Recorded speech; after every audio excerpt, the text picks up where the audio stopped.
Isugod sa Diyos aron panalipdan ang iyang mga inunan ug mga pagtuto sa kamong sayawa.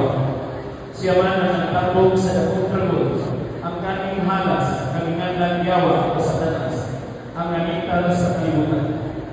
Hiling posyon ang Senior San Miguel, ikan pagayon sa pagbuo sa imahe, ug hangtod karon atong ipadayon og ila sa iyang nagkaraygaing pagpadaya ug sa mga milagro na nagpakita sa iyang kamong sa pagpadalikod sa iyang simbahan. Ang pagpanaw sa imahe ni Senior San Miguel, usa ka talagsaon nga ritual kung tradisyonal na kasalugan na nagpasabot kanato na ang arkanghel o mga angeles sa langit isugod sa Diyos aron ang iyang mga katawhan makapuyo sa iyang kabubuton o ugma. Sila kauban sa mga tao dili sa yuta aron kita ubatan sa atong panaw ayon sa iyang marian sa langit. Kini kang pasabot na Diyos wala kang lumili, di mo ikaw sa paggamit o mga instrumento na makapabuhi o makapalabo ngayon sa atong pagtuo. Dini sa iligan, si San Miguel ila kabantugan ngayon na manlalaban. Sa pagpanaw nato ni Senior San Miguel, atong mamakitdan na siya matulog ngayon sa yuta. Agi pagpailang na siya kauban nato pagpanaw diin kalibutan na atong kipuyan. Iniusap ng hagin ang kanunay kita nato mapatunan ang iyang presensya. Isip presensya sa Diyos kay ngalan ni San Miguel nagkahulugan man na siya sama sa Diyos o Holy Spirit God.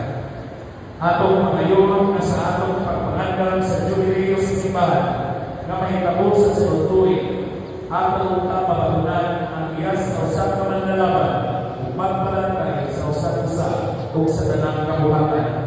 Hinaw ang grasya sa Diyos, padayon masinati o matagaptang sa tanang mga matuo. Salamat sa mahal sa langit sa Espiritu Santo. Amen.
Biblia, simbolo sa pulong sa Diyos o sa iyang panahon sa guma.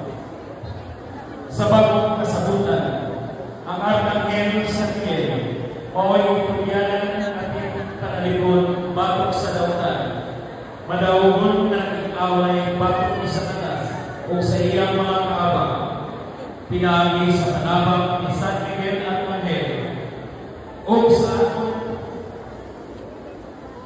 hugot na pagtuo, kanunay ang takitang magpinantayon, panalipod sa hostisya o kaangayan sa katawan. Ay,